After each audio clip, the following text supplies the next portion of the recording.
এখন ওই সকাল ৮টা মতন বাজে, আমার ঘুমটা এখন ভাঙলো। আমি পাশের ঘরে গিয়ে জানলাটা খুলে দিচ্ছি, এটা আমারই ঘর, যাতে হাওয়া বাতাসটা খেলে। আর জানো তো আজকে রাত্রিরে আমার একটুও ঘুম হয়নি, সারা রাত ধরে আমি ওয়েব সিরিজ দেখেছি। আর এই ওয়েব সিরিজের ভূত যে কী ভূত যারা দেখে তারাই জানে। আমি নিচে গিয়ে দেখি দিম্মার এদিকে সব জামা কাপড় কেচে মেলা হয়ে গেছে। আমি স্নানটা সেরে নিলাম, যেহেতু আজকে অম্বাবচী ছেড়েছে, আমি পুজোটা করব। আমার মাই করে, মায়ের যেহেতু শরীরটা খারাপ তাই আমাকেই করতে হয়। এই পুজোর দিক বা কোনো দিকই আমায় দেখতে হয় না, মাই সবটাই করে। আমি স্নানটা সেরে নিয়ে এদিকে ক্রিম মাখছি, আর দিদির জিনিস আমি ইউজ করি বলে এই নিয়ে আমাদের মতবিরোধ চলছে। ওটাই বলছি, আমি সব কিছু দিদির, মেকআপের যা প্রোডাক্ট আছে সব আমি দিদিরই ইউজ করি, আমি নিজের ব্যবহার করি না। এদিকে আমি ঠাকুর ঘরে চলে এলাম। আজকে যেহেতু অম্বাবচী ছেড়েছে, দুধ আর আম দিয়ে পুজো দিতে হয়, তোমরা সবাই জানো। আর যারা জানো না, তারা জেনে নাও যে দুধ আর আম দিয়ে পুজো দিতে হয়। আর তুলসী পাতা ছাড়া তো কোনো পুজোই সম্পূর্ণ না, শুধু রাধারানীর পুজোতে তুলসী পাতা দেয়া যায় না।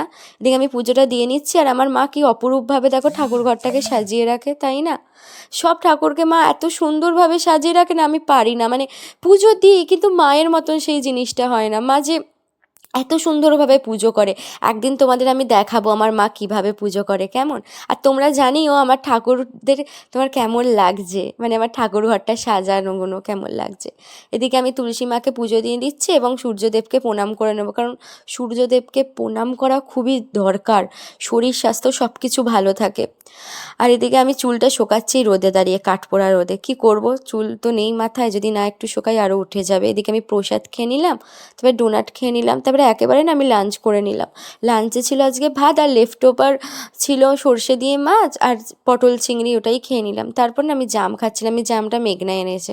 আমার জাম অত পছন্দ না, কিন্তু ওই খাই, তেমন একটা পছন্দ নয়। মেঘনার সাথে আমি গল্প করছি নানা রকম ব্যাপারে, আর ওর সাথে আমার ভীষণ ঝগড়াও হয়, জানো তো, যেমন ভাব তেমন ঝগড়া। মানুষ যার যত ক্লোজ হয় তার সাথেই দেখবে ঝগড়াটা বেশি হয়, তাই না?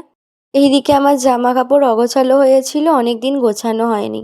আমি না একেবারে গোছাই না, আমি কিছুদিন জমিয়ে জমিয়েই গোছাই। মেঘনার সাথে গল্প করতে করতে আমি জামা প্যান্টটাও গুছিয়ে নিলাম।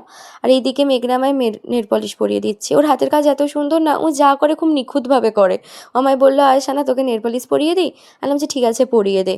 তাহলে আজকে এইটুকুনি, আসি। সবাই ভালো থেকো, সুস্থ থেকো, টাটা।